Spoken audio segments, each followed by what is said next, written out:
역시 한국은 대단해. 4만 명에 육박하는 사우디 응원석에서 나오는 야유와 조롱에도 전혀 굴하지 않고 침착하고 당당하게 기죽지 않는 응원을 하는 저 자신감이 세계가 극찬하는 붉은 응원단의 진면목인 것 같아. 고작 20명 남짓의 매우 적은 응원단인데도 불구하고 목숨을 걸듯 최선을 다하는 한국 붉은 악마 응원단의 열정과 패기 매너. 그리고 지고 있어도 자국팀을 끝까지 믿음으로 응원하는 모습에 취재를 하러 온 외신 기자들 대부분이 감동을 받았다고 합니다.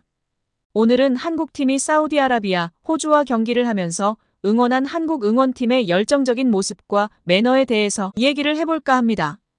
영상을 시작하기 전 구독과 좋아요는 영상 제작에 큰 힘이 됩니다. 안녕하세요.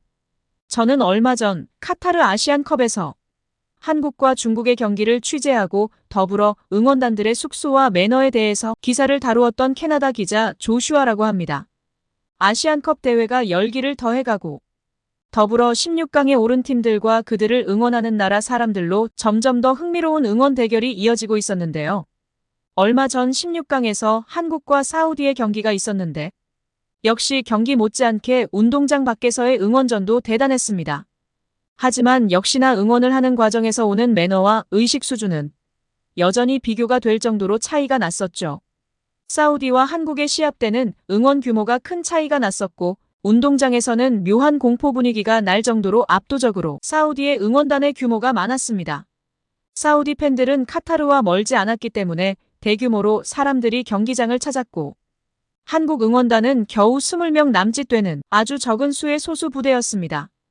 그렇지만 사우디전에서 한국의 붉은 악마는 열세 속에서도 대단한 응원전을 하는 것이 매우 인상적이었습니다. 카타르와 인접한 사우디는 16강을 앞두고 4만 명 이상 팬이 에듀케이션 시티 스타디움에 집결했다고 합니다. 엄청난 수의 관중들 환호와 압도적인 응원이 이뤄졌고 한눈에 봐도 거의 모든 관중이 사우디 팬이라고 봐도 무방할 정도로 한국팀 응원단은 굉장히 적었습니다. 어림짐작으로 봐도 한국 응원팀은 20명 남짓 되었는데요. 현지 관계자들은 예고된 일이었다고 합니다. 사우디는 처음부터 F조 1위를 예상했다고 하며 사우디 사람들은 미리 숙소와 경기 티켓을 대거 예약했다고 합니다. 사우디 팬들은 에듀케이션 시티 운동장을 가득 메우고 초록색 물결을 흔들며 20여 명의 한국 유니폼을 입은 한국 응원단 쪽을 향해 너네는 우리들한테 박살난다. 건방지게 한 수 가르쳐주겠다. 손흥민이 누구냐 어디에 있냐라며 응원단을 향해 매우 심한 도발을 하는 게 보였습니다. 사우디 관중과 한국 관중의 숫자를 비교해보면 대략 1대1000 정도로 압도적인 인원의 차이였고 사우디 팬들은 한국팀 선수들이 소개될 때마다 야유를 보냈는데 특히 한국팀의 에이스 손흥민 선수가 호명될 때와 한국 국가를 연주할 때 가장 크고 심한 야유를 쏟아냈습니다.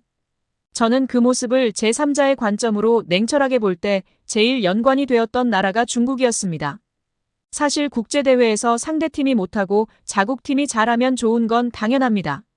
하지만 제가 생각할 때 운동도 페어플레이가 중요하듯 응원과 매너도 경기 못지않게 중요하다고 생각합니다.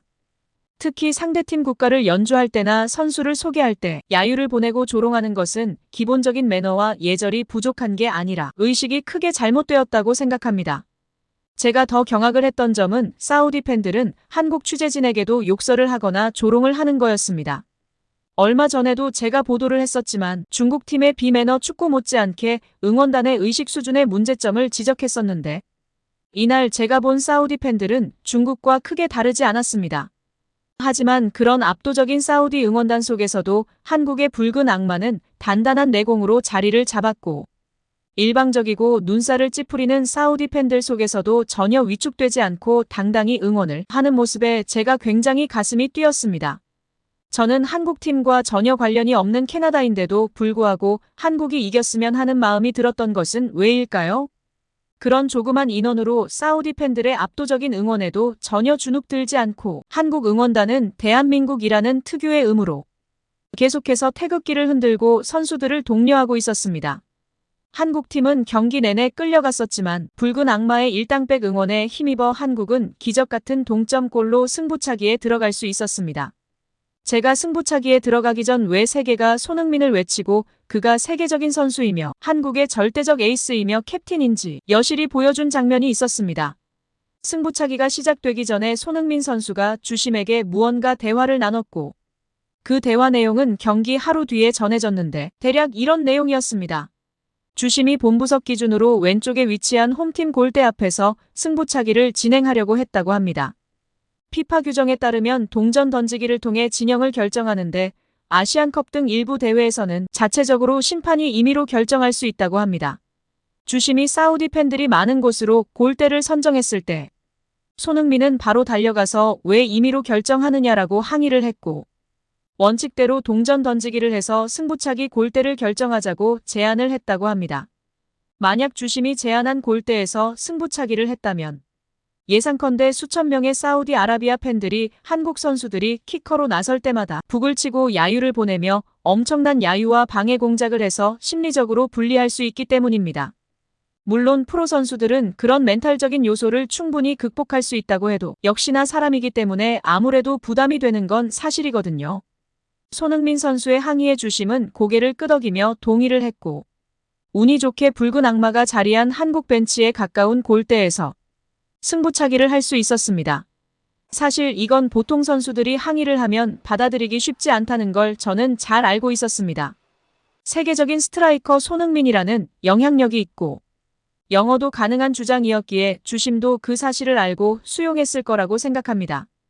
그 결과 한국은 사우디 4만 관중을 마주보는 대신 붉은 악마를 마주한 채 승부차기에 나섰고 심리적인 요인이 큰 영향을 미치는 상황에서 한국의 절대적인 에이스 캡틴 손흥민의 한마디가 좋은 결과를 불러왔다는 생각이 들었습니다.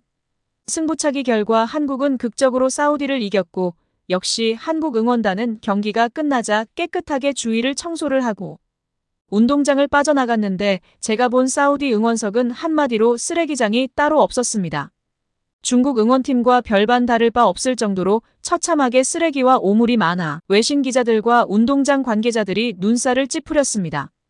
한국은 며칠 뒤 8강에서 호주팀과 경기를 벌였는데 경기 후에 한국팀의 김민재 선수가 한 행동이 화제거리에 올랐습니다.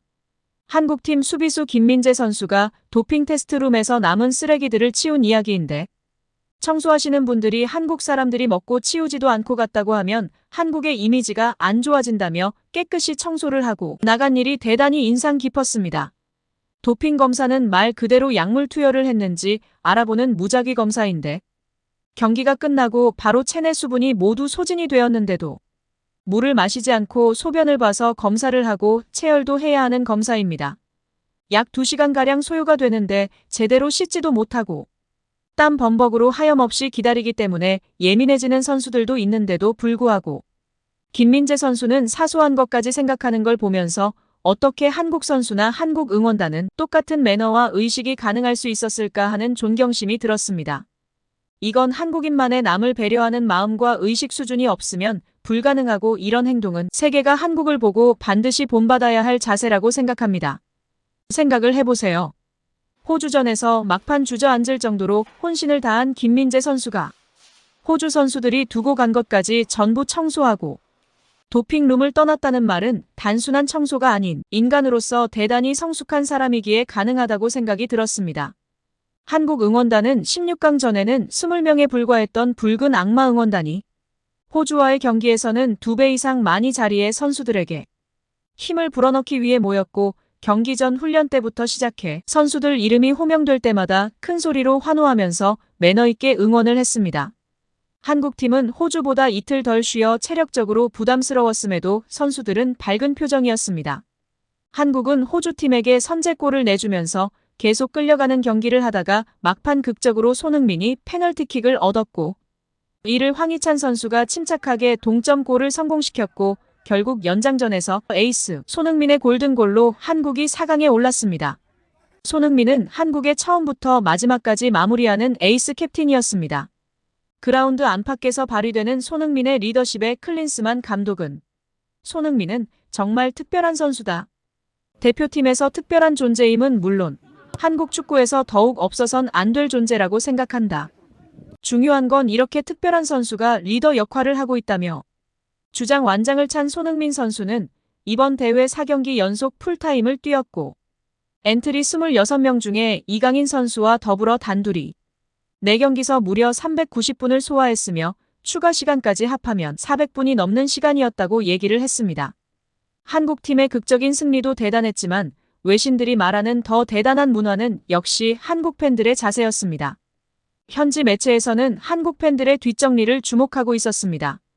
카타르 현지 방송국 알카스 TV는 3일 공식 인스타그램에 호주전이 끝난 뒤 사람들이 빠져나간 관중석을 한국 응원단이 청소하고 있는 동영상을 공개했습니다. 영상 속 한국인들은 미리 준비한 대용량 쓰레기 봉투를 들고 다니며 객석에 남아있는 쓰레기를 줍고 카메라와 눈이 마주치면 미소를 보였다고 합니다. 영상 해당 게시물에는 한국의 대단한 문화, 멋진 매너라는 댓글들이 달렸고 높은 한국인의 의식 수준을 칭찬했다고 합니다. 역시 한국은 대단한 매너와 수준 높은 관중 문화와 뒷마무리까지 정말 세계를 주도하는 문화 강국임을 다시 한번 상기시키며 저는 4강에서 다시 한번 한국의 승리를 기대하면서 이만 줄일까 합니다. 시청해주셔서 감사합니다.